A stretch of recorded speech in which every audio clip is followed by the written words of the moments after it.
dans le Gargantua. Vous êtes prêts? Attention, c'est du lourd. Alors, comme ça commence comment déjà? Il était une fois. Il était une fois. Il était une fois. Ça c'est plus. Appartement. Oui, voilà. Donc. Appartement à Louis. Allez, c'est parti. Les hommes entraient dans des restaurants. J'étais là. Gargantua s'embafferait de leurs énormes plateaux d'huîtres laiteuses, leurs coquillages marins, leurs poissons, leurs viandes en sauce, leurs cochonneries, leurs cochonailles, leurs religieuses en chocolat, et du vin pour la table. L'atmosphère s'égayait avec cette lumière spéciale qu'ont parfois les hommes au fond de leurs yeux. Et puis ils payaient par carte bleue, tandis que je défroissais mes billets. Ils se levaient, je me levais, et Gargantua embavait jaune sur leur nuit bleue. Les hommes entraient dans des bars. Ils buvaient de la bière ou du cognac. Ils rigolaient beaucoup, très sérieusement, avec de la conversation. Je les voyais. Leur bien-être m'atteignait, j'en commandais autant. Mon ivresse commençait. Les hommes sortaient des bars. Leur emboîtant le pas, à quelques pas derrière, je pouvais rire de leur mouvance titubante. Quand Gargantua péniblement se leva, se mit à uriner, qu'on aurait dit la pluie. Et les hommes se précipitaient, hilars, à l'abri vers d'autres bars, et moi dedans. Pourquoi ces obsessions à vouloir leur ressembler, à vouloir les comprendre, à vouloir les dépeindre, à vouloir les aimer? Moi, le voyeur, l'artiste, l'écrivaillon, leur tristesse me touchait, j'en commandais autant, et moi dedans, et moi dehors.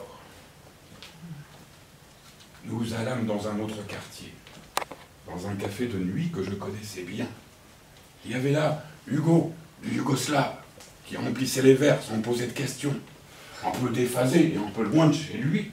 Sans doute eût-il préféré le silence pour s'entendre penser. Au lieu de ces incessantes parlottes bruyantes et agaçantes qui, mêlées à la fumée des clopes, font si mal au cerveau, il eût pu hurler « Chut !» Comme à la dérobée, on chuchote dans les rues malfamées, et vendre de la défonce plus discrète et aussi plus tranquille. J'imagine un café rempli d'hommes qui fumeraient de la marijuana dans des silons indiens, snifferait des lignes de cocaïne aussi longues que le comptoir. Ou bien, se retroussant les manches, créerait à la volée du « remettez-moi ça, et ça, et ça », les seringues sur le zinc. Il y avait aussi Chin Chin, le vieux chinois désossé, figure d'une autre époque, presque un fantasme errant, qui débarrassait les tables et vidait les sandars contre un sandwich gruyère et un verre de vin blanc. Un clochard, ou bien deux, dormait sur des banquettes, qu'on réveillait parfois parce qu'on n'a pas le droit. On n'a pas le droit. On n'a pas le droit. Et puis on entendait les pièces tomber dans les machines à sous et jamais rien gagner. Idem, le bruit du trot ou du galop des chevaux de tiercé et toutes ces loteries imbéciles. Mais qui sait dire un jour si la chance... De tout cela, Gargantua s'en moquait, qui se curait les dents avec une arête de poisson, assoupi, indifférent, éructant souvent. Et les hommes étaient sous et roulaient au comptoir, disant n'importe quoi.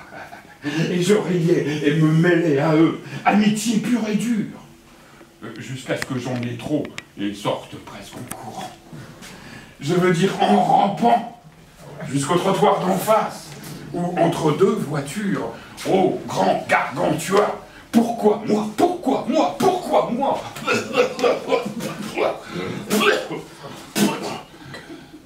Vomi. Au bout de mon errance, je m'écrasais à terre, ou avec de la chance, dans la cage d'un escalier. Et il me semblait l'entendre l'autre là-haut, le grand G, ricanant du bout des lèvres cette chanson énervante. Tout abus sera puni, je le dirai à ta mère.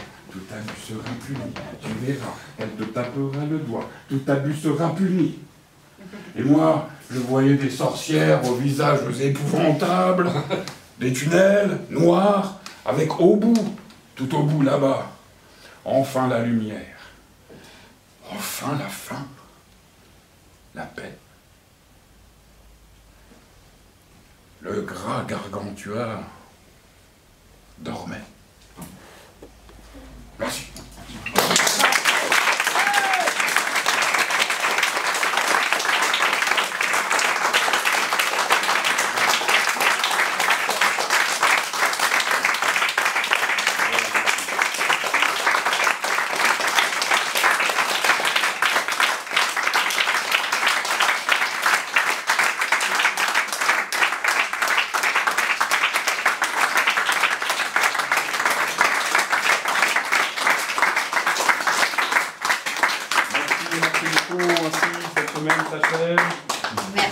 C'était une belle aventure.